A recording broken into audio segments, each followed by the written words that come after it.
Cuando hablamos de Argentina, solemos dibujar en nuestras cabezas este mapa. Si pensamos en cómo se formó, cómo se fue delineando el territorio nacional, siempre tenemos ese mapa dibujado detrás. No podemos dejar de referirnos a él. Pensamos que Argentina es ese mapa, pero en realidad lo que ahora es Argentina, uno de los países que se construyeron después de la caída del Imperio Español en América, pudo haber tenido otra forma. Pudo no haberse llamado Argentina. Pudo haber sido muchos países o parte de un gran país hispanoamericano.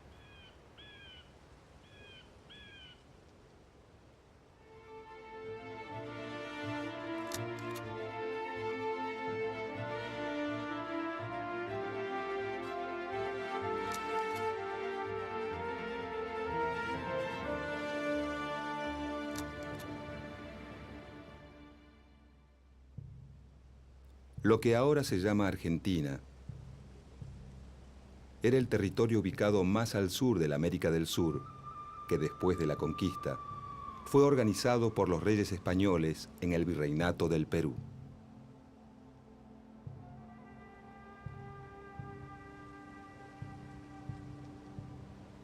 Parte del actual territorio argentino estaba incluido en las gobernaciones del Tucumán y de Buenos Aires dentro de ese virreinato. En 1776, la corona española funda el Virreinato del Río de la Plata, que ocupa aproximadamente los actuales territorios de Argentina, Bolivia, Uruguay y Paraguay. El eje de la economía se encuentra en la ciudad de Potosí, productora de grandes cantidades de plata. Y se elige a Buenos Aires como salida del mineral hacia Europa. Cuenta la leyenda que es tanto el mineral extraído que con él se podría hacer un puente entre América y España. Por su ubicación estratégica, Buenos Aires se convierte en la capital del nuevo virreinato. El Imperio Español parece volver a florecer, pero aunque nadie lo sabe, está a punto de derrumbarse.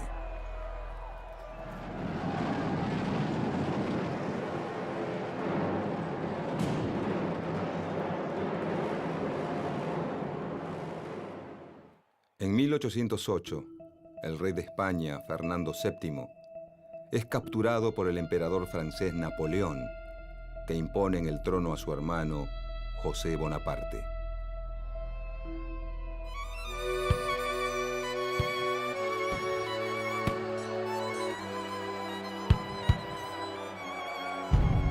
Las ciudades españolas se rebelan y forman juntas en nombre del rey preso.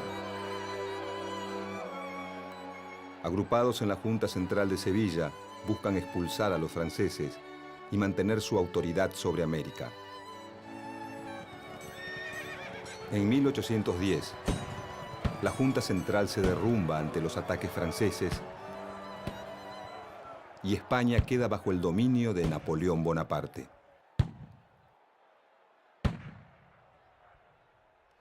Al llegar las noticias a América, algunas ciudades deciden formar juntas. Caracas, Buenos Aires, Bogotá, Santiago de Chile y una región mexicana llamada el Bajío expulsan a las autoridades coloniales. Mientras que México, Lima y Montevideo se mantienen fieles a un consejo de regencia español. En el Río de la Plata, la revolución se expresa en Buenos Aires el 25 de mayo de 1810.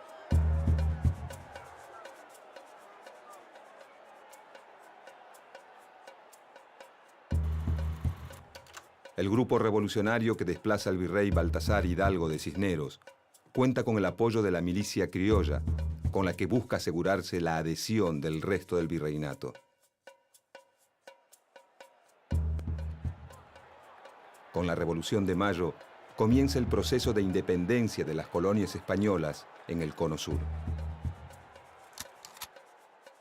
Paraguay y Montevideo se oponen a la revolución, no así las zonas rurales de la Banda Oriental.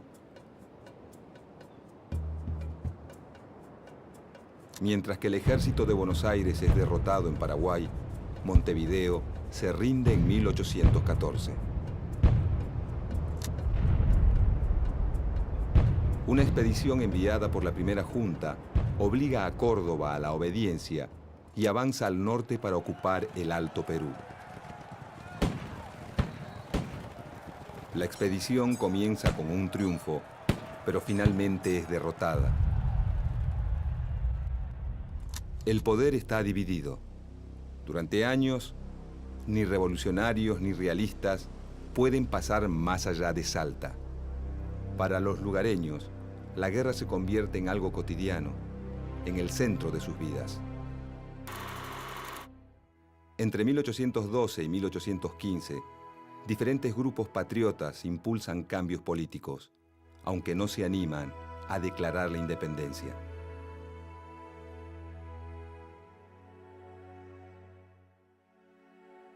En 1815, el gobierno revolucionario apoya el plan del general José de San Martín: atacar a los realistas en Chile y avanzar sobre el Perú.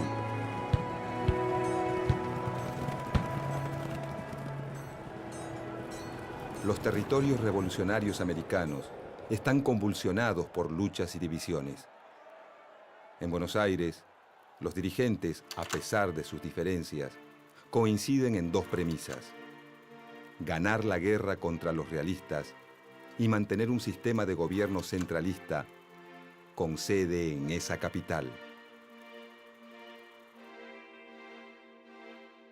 El líder revolucionario de la Banda Oriental, Gervasio Artigas, en contra del centralismo porteño, propone un sistema confederal en el que todas las provincias tengan igualdad de condiciones.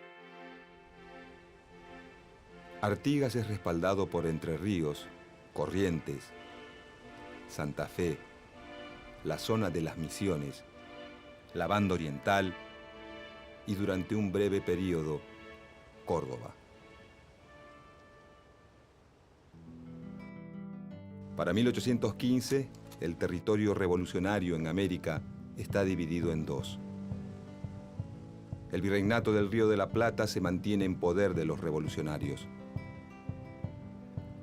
México, Nueva Granada, Venezuela y Chile caen bajo el poder realista.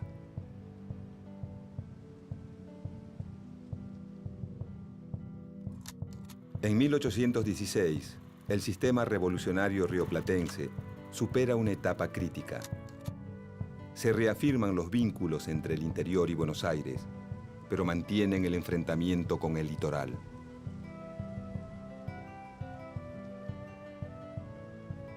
Para disminuir la tensión, se elige a la provincia de Tucumán para llevar a cabo el Congreso que declara la independencia de las Provincias Unidas de Sudamérica.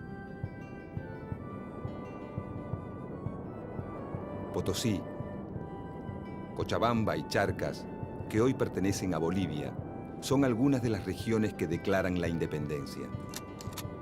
En cambio, algunas provincias que hoy son argentinas, como Santa Fe, Corrientes y Entre Ríos, no concurren al Congreso de Tucumán. El nuevo país independiente tiene dos grandes desafíos: el conflicto con los realistas y la guerra civil entre Buenos Aires y el litoral que dirige Artigas.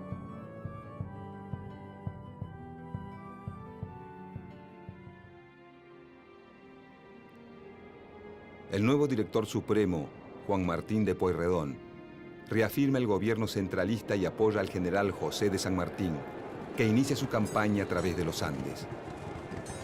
San Martín liberará a Chile y Perú, y así contribuirá a la caída del poderío español en América del Sur.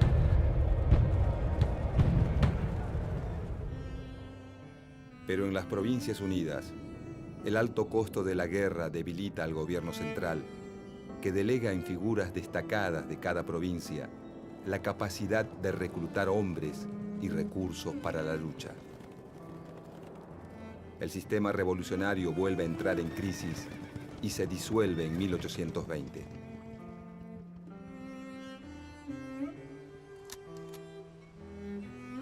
En el Virreinato del Río de la Plata, el actual territorio argentino está dividido en 3 intendencias: Salta del Tucumán, Córdoba del Tucumán y Buenos Aires.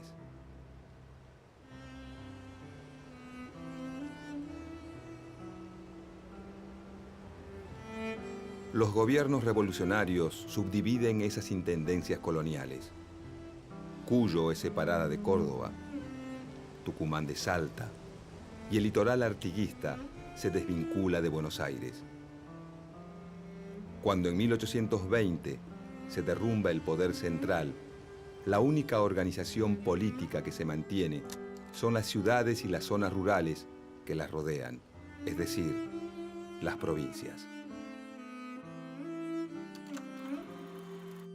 Se intenta crear jurisdicciones más grandes luego del derrumbe del poder central, la llamada República de Entre Ríos y la República de Tucumán, pero pronto fracasan. Quedan entonces 13 provincias y más tarde se agregará Jujuy.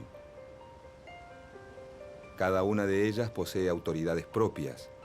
Muchas sancionan una constitución provincial y en algunas surgen líderes locales que se convierten en caudillos.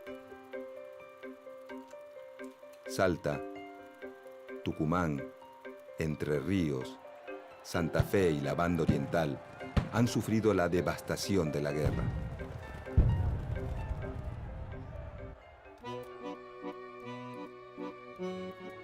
Buenos Aires, en cambio, con pocas acciones militares en su territorio, exporta grandes cantidades de cueros y tasajo. Su aduana le permite aumentar su poder sobre las demás provincias y volcar sus recursos contra los indígenas.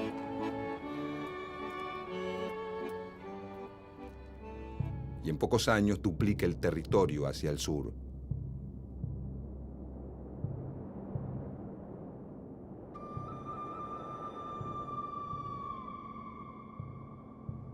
En el interior, el fin de la guerra reactiva los circuitos comerciales, Cuyo con Chile, el norte con la nueva República de Bolivia, mientras que el litoral y Córdoba se vuelcan a la producción de cueros para el mercado atlántico.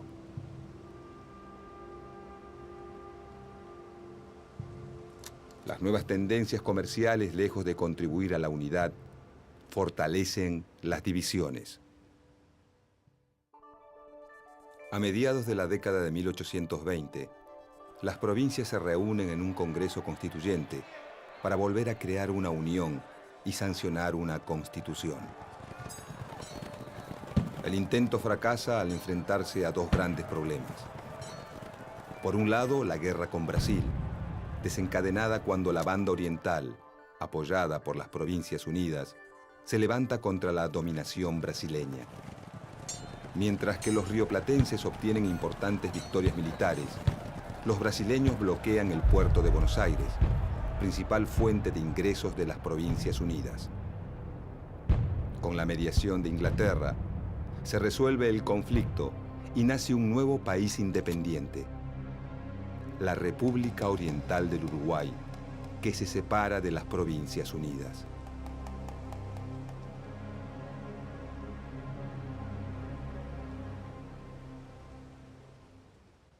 Por otro lado, el Congreso Constituyente se enfrenta a una profunda división en el ideal de Estado.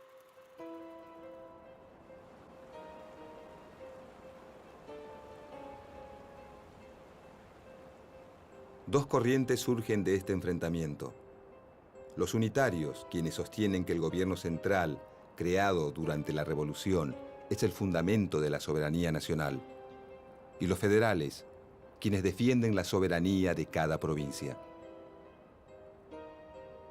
Aunque el grueso del interior es federal y los principales dirigentes unitarios son porteños.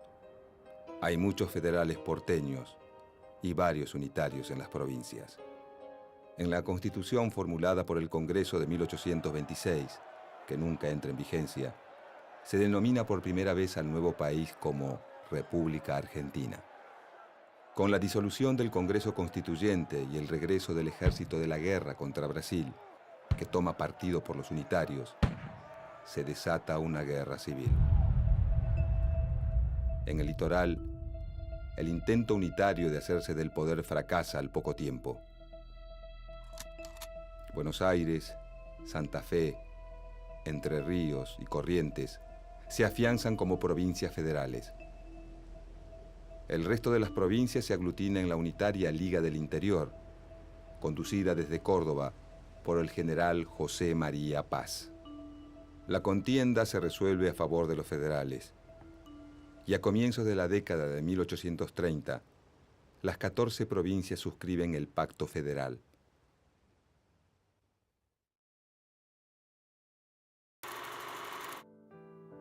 Aunque legalmente las provincias son iguales entre sí, el gobernador de Buenos Aires, Juan Manuel de Rosas, afirmado en el poder desde 1835, logra imponer su orden sobre el resto de la Confederación. Por medio de la diplomacia o de la fuerza, obtiene gobernadores adeptos en todas las provincias, afianzando su poder a través de un único partido federal.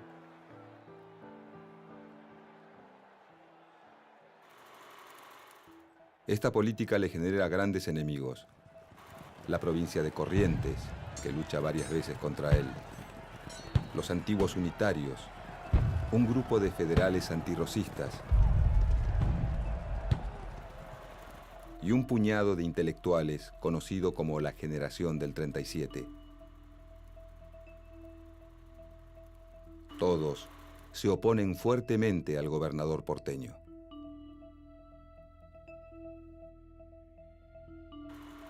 Rosas interviene en las luchas internas de la República Oriental del Uruguay. Apoya a los blancos que se enfrentan a los colorados.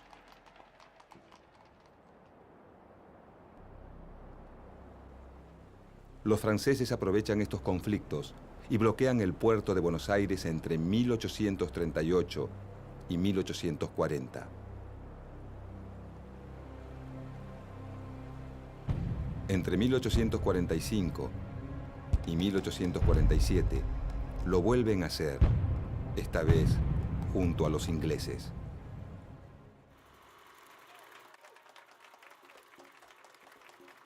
Rosas supera los conflictos y logra el reconocimiento internacional de una zona política autónoma en América del Sur.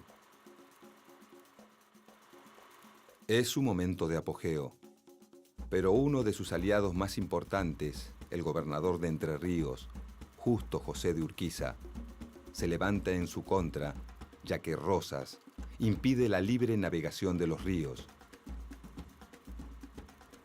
lo que perjudica a las provincias del litoral, que no pueden competir con las exportaciones porteñas.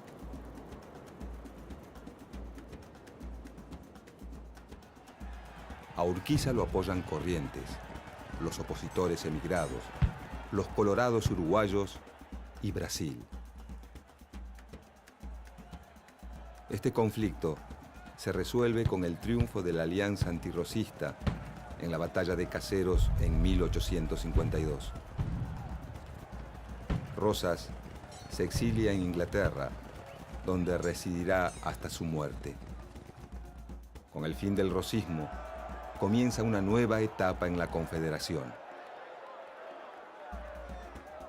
La mayoría de las provincias acepta renunciar a su soberanía en favor de constituir una nación. En Buenos Aires llegan al poder los antiguos antirrosistas, ahora nucleados en el Partido Liberal, que se opone al modelo de país de Justo José de Urquiza, al que ven como a un nuevo Rosas. El conflicto termina con la separación de Buenos Aires de la Confederación Argentina. Urquiza es elegido presidente de la Confederación y la nueva capital pasa a ser Paraná. Un año después, en 1853, se sanciona en Santa Fe la Constitución Nacional.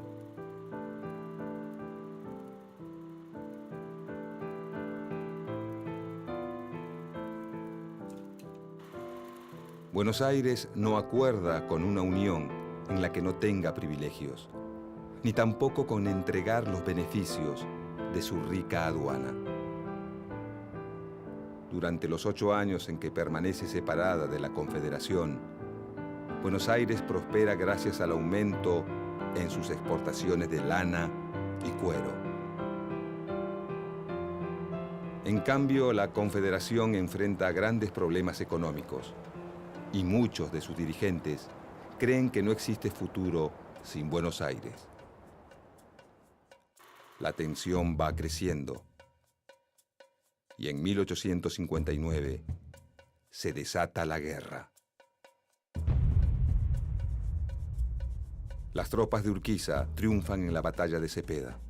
Se firma un tratado de paz y se vuelve a incorporar a Buenos Aires a la Confederación Argentina. Pero los enfrentamientos continúan y en 1861 se libra la batalla de Pavón, en la que los porteños salen vencedores.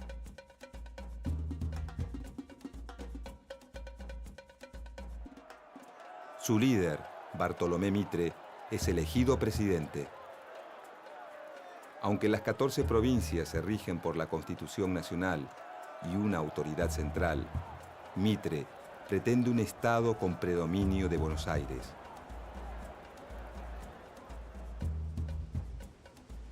En 1865, el gobierno de Mitre firma el Tratado de Triple Alianza con Brasil y la República Oriental del Uruguay contra Paraguay. Juntos desatan una guerra larga, que en Argentina es impopular y resistida. Concluye con la destrucción socioeconómica del Paraguay, que pierde a la mayor parte de su población masculina. Brasil y Argentina se apoderan de una parte del antiguo territorio paraguayo. Durante el conflicto se forma un ejército que, por primera vez, depende fuertemente de las autoridades nacionales y no de las distintas provincias.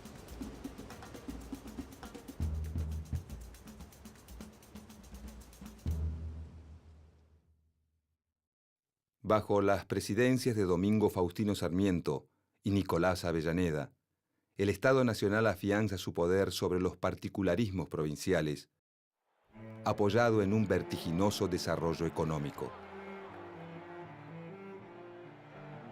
Aparecen el alambrado de los campos, el ferrocarril y los inmigrantes europeos que solucionan la escasez de mano de obra. En 1880, 2 candidatos se enfrentan en la elección presidencial. El general Julio Argentino Roca, quien había conquistado territorios al sur de las fronteras, exterminando a los pueblos originarios, y el gobernador de Buenos Aires, Carlos Tejedor.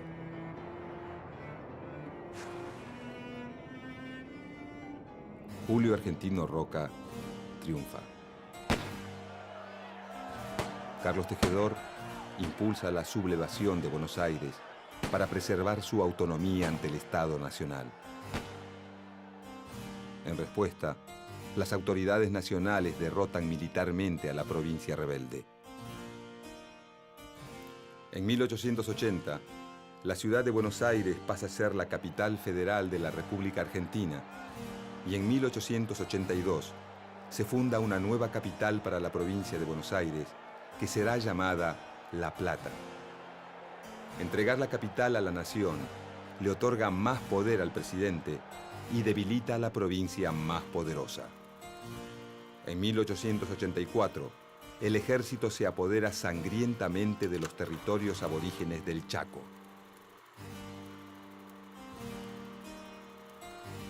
Esta región y la Patagonia conquistada por Roca, pasan a ser territorios nacionales dependientes del gobierno central.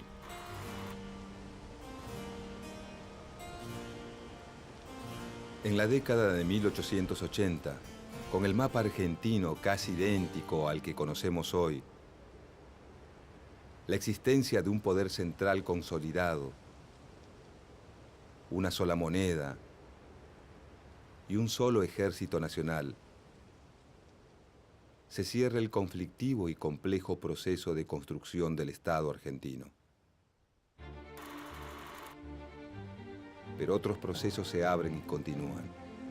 Los habitantes de ese Estado van a afrontar la conformación de una nueva sociedad, la aparición de un nuevo sistema político y la afirmación de una economía capitalista que provocarán conflictos, luchas de intereses, acuerdos y distintas alternativas que llenarán la historia argentina del siglo XX.